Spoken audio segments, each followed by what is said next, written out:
ஆண்டவரும் உலக இரட்சகருமாகிய இயேசு கிறிஸ்துவின் விலையேற பெற்ற நாமத்தினாலே परमेश्वर और संसार का उद्धारकर्ता यीशु मसीह के உங்க बहुमूल्य नाम எல்லாருக்கும் से அன்பின் வாழ்த்தரை தெரிவித்துக் आप கொள்கிறேன். सभी को प्रेम के अभिवादन देते हैं। நல்லா இருக்கிறீங்களா? क्या आप सब अच्छे हो? கர்த்தருக்குள்ளாக சந்தோஷமா இருக்கிறீங்களா? परमेश्वर के अंदर आनंदित हो? கர்த்தர் நல்லவர், परमेश्वर अच्छा है, உங்களை நடத்துவார். आपको चलाएगा। இன்றைக்கு வார்த்தை கடந்து செல்வோமா? आज के वचन की ओर जाएंगे। ரோமர் रोमियो की पुस्तक 12ஆம் அதிகாரம் 12वां अध्याय 12ஆம் வசனம் 12वां वचन என்ன சொல்லப்பட்டிருக்குது? क्या कहा गया है? நம்பிக்கையிலே சந்தோஷமாயிருங்கள், आशा में आनंदित रहो, உபத்திரத்திலே பொறுமையாயிருங்கள், क्लेश में स्थिर रहो, ஜெபத்திலே உறுதியாய் தரித்திருங்கள். प्रार्थना में नित्य लगे रहो। இந்த ரோமர் 12ஆம் அதிகாரம் ये रोमियो का 12वां अध्याय எனக்கு நினைவு இருக்குது. पासवान को अच्छे से याद நான் है। ஊர்ல சிறு பிள்ளையா இருக்கும் பொழுது, जब वो गांव में एक छोटे बच्चे थे, ஸ்கூல்ல படிக்கும் பொழுது जब स्कूल में पढ़ते இந்த थे, ரோமர் 12ஆம் அதிகாரத்தின் வசனங்களை சொல்லி ஜெபிக்க வேண்டும். ये रोमियो का 12वां अध्याय का जो वचन है उसे बोलकर நான் प्रार्थना இன்னைக்கு करना है। தியானிக்கும் பொழுது அது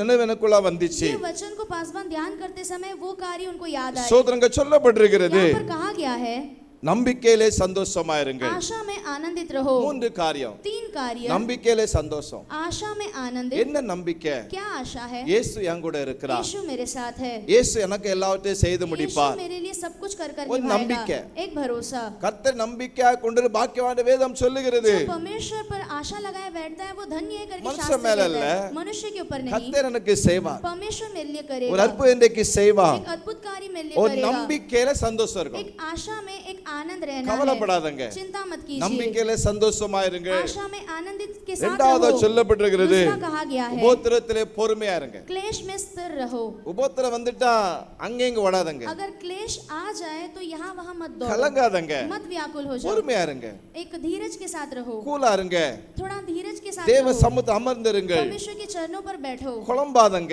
मत गड़बड़ाओ। உபத்திரமா क्लेश है, ஆண்டவர்ட்ட கேளுங்க, परमेश्वर से पूछिए, அங்க பேசாதங்க. बात मत कीजिए। எவ்வளவுக்குள்ள பேசுறோமோ जितना हम बातें करेंगे அவ்வளவுக்குள்ள பிரச்சனைகள் வளரும். उतना समस्याएं बढ़ेगी। பொறுமையா धीरज के இருங்க. साथ रहिए। உபத்திரமா क्लेश है, கலங்காதங்க. व्याकुल मत होइए। யோபுவை பாருங்க, अय्यूब को देखिए, அவனை குறித்து வேதம் சொல்லுகிறது. उसके बारे में शास्त्र कहता है, யோபுவின் பொறுமை குறித்து அறியவில்லையா?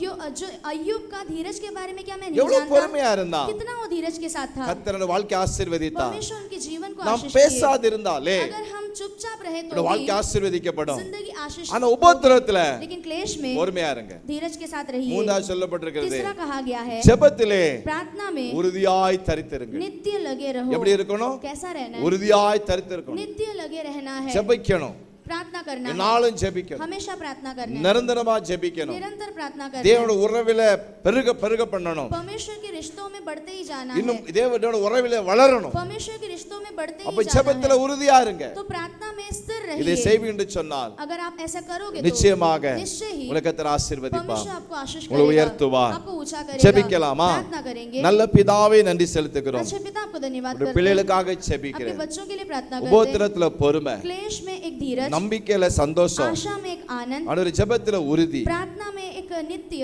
இதை செய்ய கிருபைகளை ये கொடும். कार्य करने के लिए मदद தாழ்த்தி कीजिए। ஜெபிக்கிறோம். दीन करके प्रार्थना இயேசு करते हैं। மூலம் நல்ல பிதாவே, यीशु मसीह के नाम से मांगते पिता, ஆமென். आमीन।